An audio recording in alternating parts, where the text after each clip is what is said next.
निम्स में आयोजित रोजगार मेले में मिला सैकड़ों बेरोजगारों को रोजगार। डा. पंकज सिंह ने सौंपे 1000 युवाओं को ज्वाइनिंग लेटर। जयपुर चंदवाजी में डॉक्टर पंकज सिंह फाउंडेशन द्वारा निम्स विश्वविद्यालय परिसर में रोजगार मेला 2023 का आयोजन किया गया। इसमें देश की जानी मानी लगभग 150 कंपनियों में 5000 से अधिक युवाओं ने शिरकत की, जिसमें से 1000 युवाओं को मौके पर ही नियुक्ति पत्र बांटे गए। मां सरस्वती के समक्ष दीप प्रज्वलित कर अतिथियों ने कार्यक्रम का शुभारंभ किया। कार्यक्रम में कृषि विश्वविद्यालय जोबनेर के कुलपति doctor Balraj Singh, DSP Lal Singh, Rajesh Punia, BD Joshi, Radheshyam, Laxmikant Pareek, Dinesh Bhargava, Vishnu Kumawat, Arun Kumar, media advisor RB Singh सहित अनेक गणमान्य अतिथि और हजारों की संख्या में युवा मौजूद रहे। आज ही जो रोजगार मेले का इनिशिएटिव लिया है, इसके पीछे क्या मकसद है और किसको फायदा मिलेगा? देखिए, जब मेरे दिमाग में अवधारणा आई कि रोज़गार मेला करना चाहिए, उससे काफ़ी दिनों पहले से मैंने एक चीज़ देखनी शुरू करी कि जो ग्रामीण जनता है उसमें ख़ास तौर पे युवाओं में बेरोज़गारी की समस्या बढ़ती जा रही है, युवाओं में भटकाव है। और एक दूसरी चीज़ मुझे बहुत आश्चर्यजनक ये दिखाई दी कि युवा जो है जानबूझकर जो है बेरोज़गार नहीं है, वो चाहता है कार्य करना, काम करना चाहता है वो, लेकिन जो कमी है वो एक उचित माध्यम की है, कुछ मंच की कमी है। तो मैंने अपने साथियों के साथ एक परियोजना बनाई और जिसमें ख़ास तौर पे लक्ष्मीकांत जी, अरुण जी, शिखा जी, इन सब लोगों ने और राजेश जी ने मेरी बहुत हेल्प करी। तो हम लोगों ने अवधारणा बनाई कि हम कंपनियों को इनवाइट करेंगे और यहाँ पर युवाओं को भी आमंत्रित करेंगे ताकि युवाओं को एक उचित मंच मिल पाए। इस रोज़गार मेले की जो खासियत ये है कि अक्सर जो कंपनियाँ आती हैं रोज़गार देने के लिए, वो कंपनियाँ जो हैं बड़े बड़े जो अच्छे पढ़े लिखे, जो ज़्यादा पढ़े लिखे जो बच्चे हैं उनको तो रोज़गार दे देती है।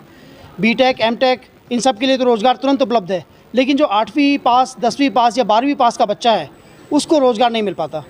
और दुर्भाग्यवश ऐसे बच्चों की तादाद ग्रामीण परिवेश में बहुत ज़्यादा है, क्योंकि कई सारे बच्चे जो है दुर्भाग्यवश पढ़ाई उनकी छूट जाती है, पढ़ नहीं पाते पारिवारिक जो परिस्थितियों के चलते हुए।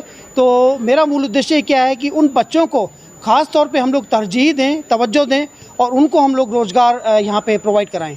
ये बहुत अच्छी पहल है आपकी कि सरकार तो ठीक है अपने हिसाब से काम करती है, लेकिन जो डायरेक्ट रिक्रूटमेंट की बात है, इसमें क्या क्राइटेरिया, कितनी कंपनियां आई हैं अभी? हम लोगों ने जब शुरुआत करी तो मेरे पास सिर्फ 8 या 10 कंपनियां थी, लेकिन जैसे जैसे हम कंपनियों को अप्रोच करते गए, कंपनियों की संख्या बढ़ती गई। आज मुझे बताते हुए खुशी है कि मेरे पास आज 150 से भी ज़्यादा कंपनियाँ ऑन कैंपस हैं कि जो सभी बच्चों को रोज़गार देने के लिए तत्पर हैं। 17,000 से भी ज़्यादा वैकेंसीज हमें मिली हैं।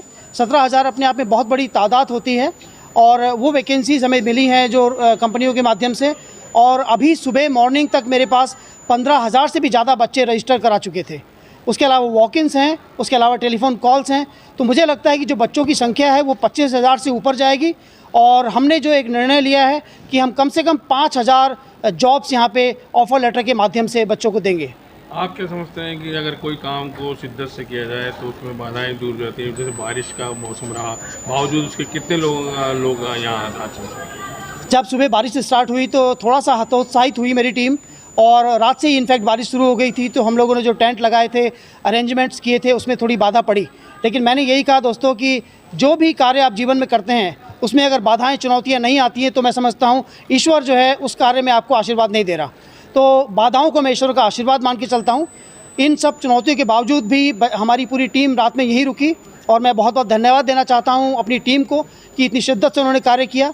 और इस जो है बारिश के बावजूद भी एक बहुत बड़ा टर्न अराउंड बच्चों का हमें मिला यहाँ पे। जैसे कि मैंने अभी ऊपर गया था तो मुझे लगता है कि more than 3,000 students have already registered. 3,000 से भी ज़्यादा बच्चे अब तक रजिस्टर्ड कर चुके हैं और अभी दिन है, बाकी है और हमारे पास अभी जो है काफ़ी समय भी है। तो मुझे लगता है कि 5,000 का आंकड़ा छूने में हम कामयाब रहेंगे। किस नेचर की कंपनियां ज़्यादातर अभी आई हैं यहाँ पे? सभी तरह की कंपनियां हैं। बड़ी आईटी सेक्टर्स की कंपनी है कि जैसे कि कुछ ऐसी कंपनीज है जो कि बड़े बड़े सॉफ्टवेयर्स बनाती हैं। फिर ऑटोमोबाइल्स की कंपनी है जैसे मारुति है, सुजुकी है, जेसीबी है, ये सब कंपनीज हमारे पास आई हैं। सेल्स के लिए सेल्स फोर्स नाम की कंपनी जो है वो भी हमारे पास आई है। टेली सेल्स के नाम की कंपनी है वो भी हमारे पास आई है। कई सारे बैंक जिसमें कि राष्ट्रीय बैंक, आपका स्टेट बैंक ऑफ इंडिया भी यहाँ पे आया है और कई अंतर्राष्ट्रीय कंपनियों ने भी बढ़ चढ़ कर भाग लिया है। कंपनियों के अंदर मुझे एक नई चीज़ जो यहाँ पे देखने को मिली कि सभी कंपनियों में ग्रामीण परिवेश के बच्चों को रोज़गार देने के लिए उत्साह बहुत ज़्यादा है।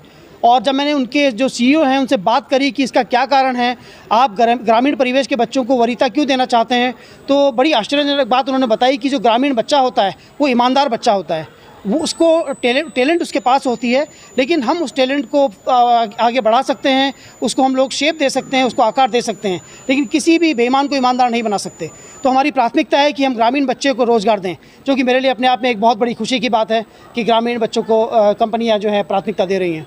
अंतिम सवाल कि अब आगे की क्या योजनाएं हैं, इस तरह के जो इवेंट्स हैं वो जिससे लोगों को फ़ायदा पहुँचे, वो क्या आगे कुछ रहेगा? ऐसे रणनीति बनाई है अभी आपने? ये पहला कदम है हमारा एक बहुत बड़ी मंजिल की तरफ, जिसको कि हम लोगों ने बहुत सफलतापूर्वक उठाया। ये रोज़गार मेले का जो क्रम है ये टूटेगा नहीं, ये मैं आपसे वादा करता हूँ आज इस मंच के माध्यम से। और पहला रोज़गार मेला इतना सफल रहा, दूसरा हम लोग शाहपुरा में करेंगे, उसके बाद कोटपुतली में हम लोग प्लान कर रहे हैं करने का, बानसूर उसके बाद लेंगे, और पूरा जो ग्रामीण इलाका है उसमें एक एक जगह जाकर हम लोग रोज़गार मेला करेंगे, ताकि सभी जगह के लोगों को, ग्रामीण जनता को पूर्ण रूप से लाभ मिल सके।